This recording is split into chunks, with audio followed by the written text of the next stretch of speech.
Customers definitely are getting sticker shock.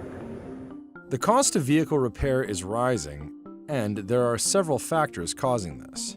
Heavier, more complex vehicles, new materials and manufacturing methods, a worsening shortage of talented technicians, and pandemic-induced supply shortages. We're at this, almost inflection point where, perfect storm may be a kind of analogy you could use, where all of these different variables are kind of coming together at once to drive repair costs higher. The newest segments, such as EVs, are reputedly especially expensive to fix. News reports describe new EV owners shocked by repair bills. But some say there's reason to be optimistic. If cars are to be affordable, they must also be affordable to maintain, and they must be affordable to repair. Else, we're going to have fewer vehicle sales. So I think the automakers are going to be motivated to drive those costs down.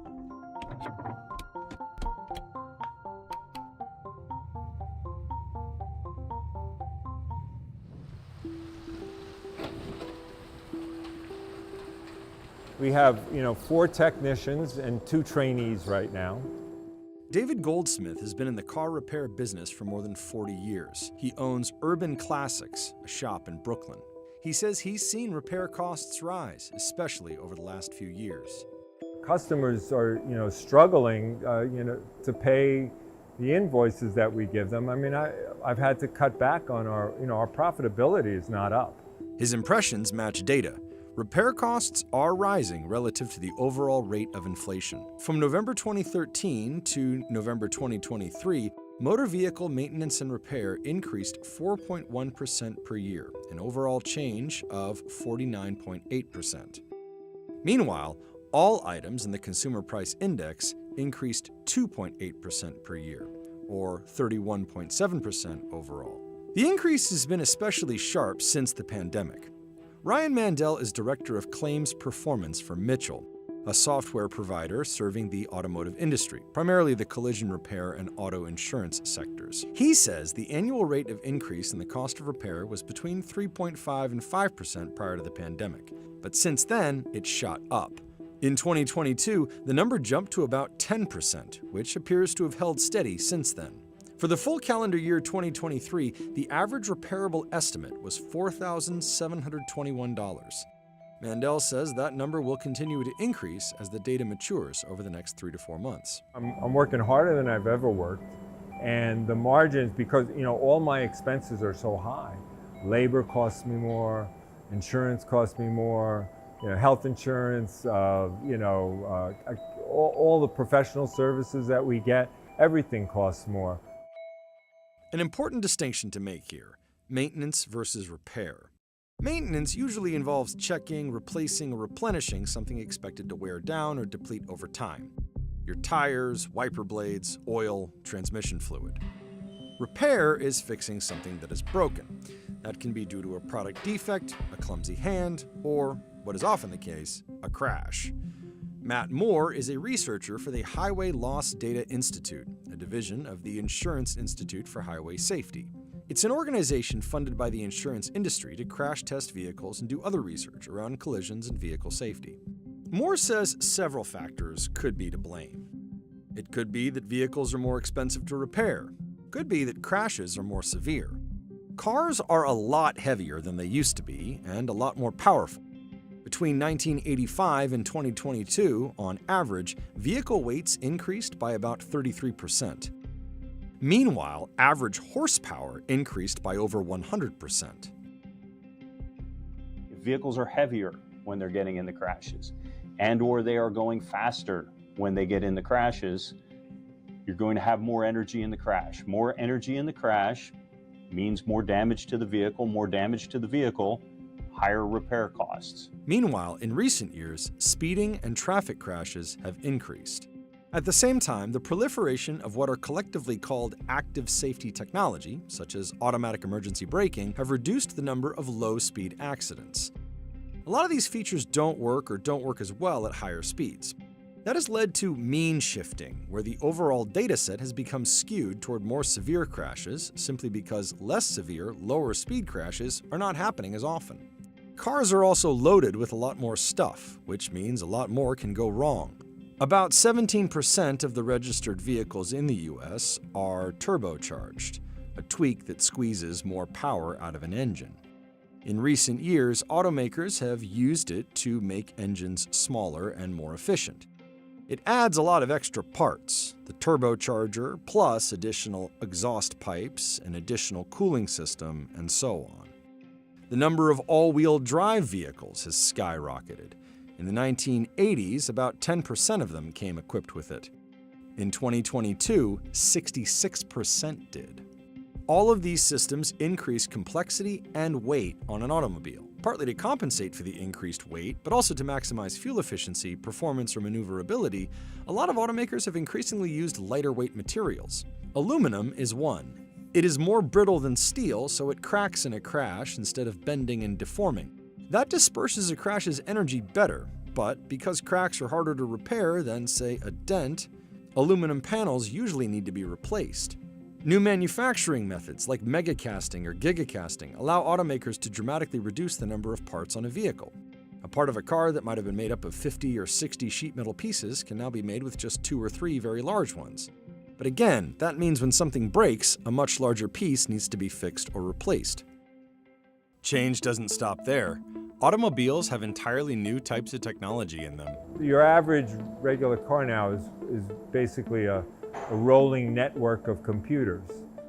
It's been kind of slowly developing for decades now, but really we saw in the last 10 years the technology in vehicles change dramatically to where you now had many different, not just single safety systems, but many different safety components that were being added to these vehicles to help protect drivers and to reduce accident frequency. It adds up quickly. We had a guy in with a Dodge pickup or a Jeep the other day, and his lights are going crazy on the dashboard, and he had to decline the repair because it was a radar built into a little sensor on his grill that got cracked, and it was $1,500 just for parts. And you potentially have to recalibrate these systems, even if they haven't been damaged. So we've seen that really ramping up significantly since 2015, the incidence of the presence of these different operations. If you look at the average cost of doing just a series of scans of the computer system on a vehicle, you're talking about an average of about $160 per claim. When you talk about calibrations, that's more like $500 per claim.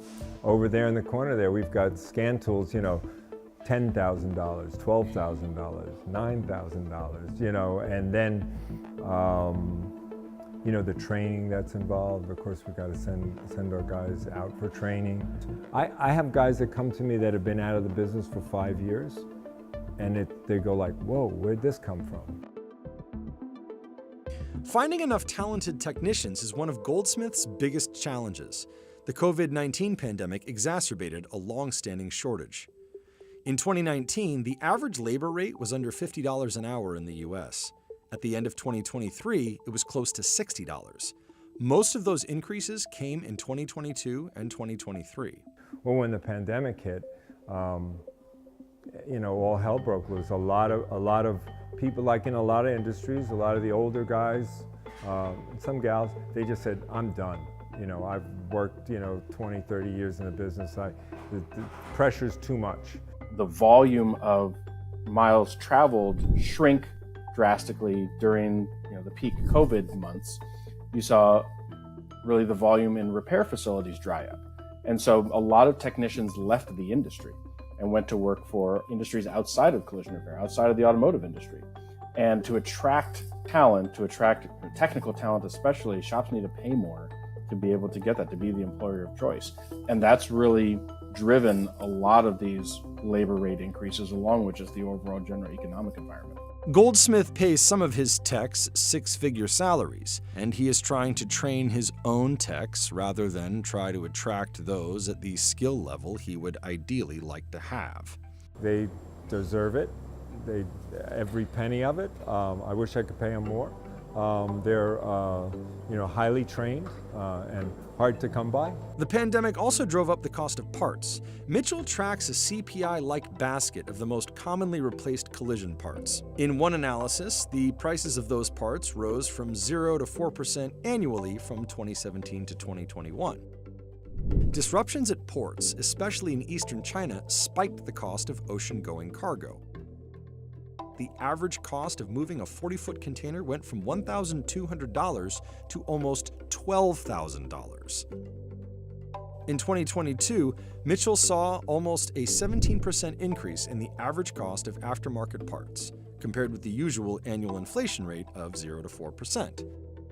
The OEM version of those parts has increased a little more steadily, around 10 to 12% in 2022, or about 14 or 15 in 2023. One of the great promises of EVs is that their simplicity compared with gas-burning cars means they ought to cost less to maintain and repair.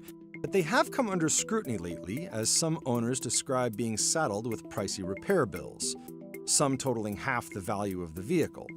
In spite of these horror stories, many industry insiders say the total cost of owning a car should fall as EVs become more popular. They use fewer moving parts, there's no oil to change, there are extremely simple transmissions. Wildly expensive EV repair bills may have less to do with EVs themselves and more to do with the fact that the ones on the market today are 1. Essentially luxury vehicles, and 2. Are made by either startups or relatively young companies that do not have mature supply chains and service networks. It's very difficult to paint electric vehicles with a broad brush. There are Nissan Leafs, which are electric vehicles, which are relatively small and relatively inexpensive. And then at the other end of the spectrum, you have the Lucid Air, which is cost in excess of $100,000. And some versions of that vehicle make 1,111 horsepower. Some EV models have a nearly identical ICE counterpart. The Highway Loss Data Institute compared the costs of repairing those and found that EVs were just 2% more expensive. When you look at the total EV fleet versus the ICE fleet, there is at first about a 35% difference in repair costs.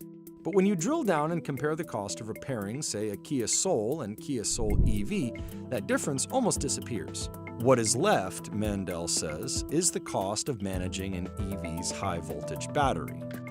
That includes ensuring it is protected, assessing it for damage, and keeping technicians safe from the voltage. There can be several hours additional labor involved, including battery removal. For example, urethane clear coats that seal paint jobs are baked at very high temperatures, which is hazardous to batteries. For some EVs, battery removal could require up to 5 hours of labor. But a lot of this comes down to the fact that EVs are marketed as the vehicle of the future, and as such often target higher-end buyers. In addition to their still new and rapidly evolving batteries, motors, and other unique tech, they're also loaded with a lot of the features often found in premium and luxury vehicles. The EVs are really at the forefront of that complexity revolution. The EV industry it's in a nascent stage, so it's early. We're doing lots of learning. I think once it settles down and there's lots of learning that occurs in the dealerships, in the manufacturing plants, in the design houses, I think EVs are going to be a really terrific proposition for people long term.